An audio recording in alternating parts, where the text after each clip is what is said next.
So, have you ever wondered if the world's biggest sport could actually survive a scandal so massive it threatened to literally destroy its own governing body? Because, there was this one day when the entire football world just stopped. And we all had to ask a pretty terrifying question. Was FIFA actually corrupt from the top down?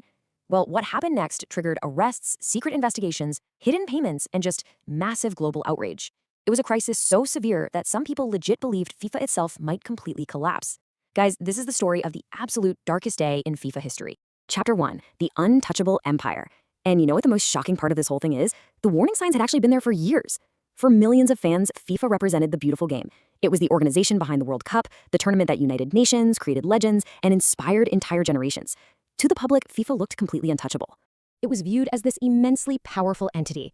Its reach was truly global, connecting every single corner of the planet. Honestly, the organization seemed almost larger than the sport itself. But behind the scenes, well, rumors had been growing. Journalists were asking some really uncomfortable questions. Whistleblowers were starting to speak out. And investigators, they were quietly following money trails that seemed to lead somewhere very, very disturbing. Chapter 2, the warning signs. Because one single decision created a storm unlike anything FIFA had ever seen. Now, at first, most fans kind of just ignored the rumors. I mean, football is about goals, trophies, and unforgettable moments, right? Nobody wanted to believe that the people running the game might be wrapped up in something much darker. But then, something happened that changed absolutely everything. In 2010, FIFA announced the host for 2 future World Cups. The 2018 tournament was going to Russia, and the 2022 tournament, that would go to Qatar. Almost immediately, questions just exploded across the football world. People were like, how had these countries actually won? Why were some really powerful football nations defeated?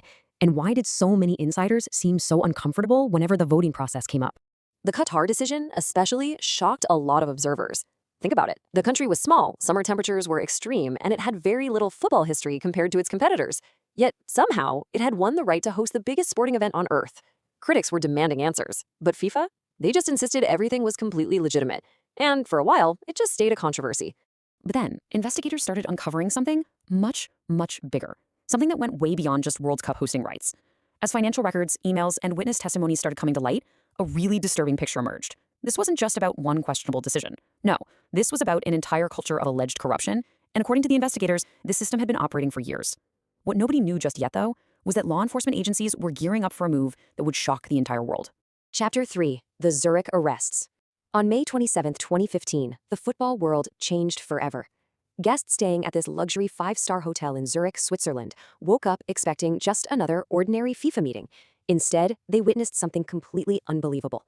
At 6 a.m. sharp, authorities arrived at the hotel. By 6:15 a.m., specific senior football officials were targeted, and at 6:30 a.m., the arrests began.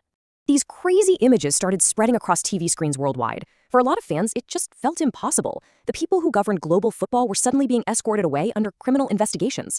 The headlines were explosive, and the accusations? They were even worse. Investigators alleged that millions of dollars in bribes and kickbacks had been flowing through football organizations for years. I mean, the amounts were staggering. The alleged schemes were super complex, and the list of people connected to this investigation, it just seemed to be constantly growing. Chapter 4, a global crisis. With their reputation literally collapsing in real time, this wasn't just bad PR for FIFA. This was a full-scale emergency. Sponsors were getting really nervous. Fans were furious. Media outlets all over the world were demanding accountability. And yet one huge question still remained unanswered. Just how deep did this actually go? The deeper investigators looked, the more shocking the allegations got. Some claimed massive football contracts had been manipulated. Others alleged that voting processes had been heavily influenced. There were accusations involving TV rights, marketing deals, international football politics, you name it. Suddenly, football's governing body looked less like a sporting institution and a lot more like the center of a global crime scandal. Chapter 5, the president falls. As the focus shifted right to the top, the plot twist made things even more dramatic. For years, FIFA president Sepp Blatter had been one of the most influential figures in all of sports. He'd survived controversies before, he'd survived heavy criticism, and a lot of people thought he'd survive this too. Incredibly, just days after those arrests shocked the world, Blatter was actually re-elected as FIFA president. To a lot of observers, it looked like absolutely nothing had changed. But behind closed doors, the pressure was reaching a boiling point. Public trust was just evaporating. Major sponsors were reconsidering their relationships, politicians were demanding reforms, and those investigators, they were still working. This storm was nowhere near over. And then another bombshell. Only days after securing that new term, Blatter announced he would step down. The football world was completely stunned. One of the most powerful leaders in sports was walking away during the biggest crisis FIFA had ever seen. But, even that wasn't the end of the story, because the scandal just kept expanding. Investigations spread across multiple countries, more allegations surfaced, more officials faced scrutiny.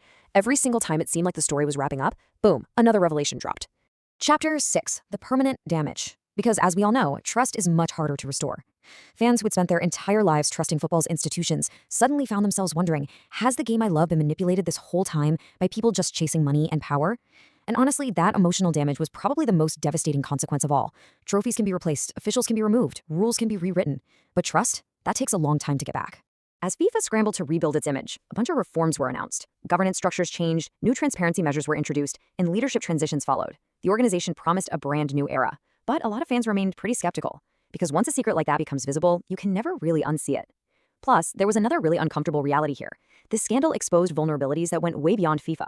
It showed what happens when you combine enormous amounts of money, global influence, and basically zero accountability.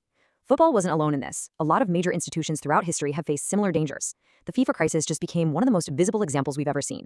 Even years later, the debates are still going. Some people think the reforms genuinely transformed FIFA, while others argue that deep-rooted problems are still there.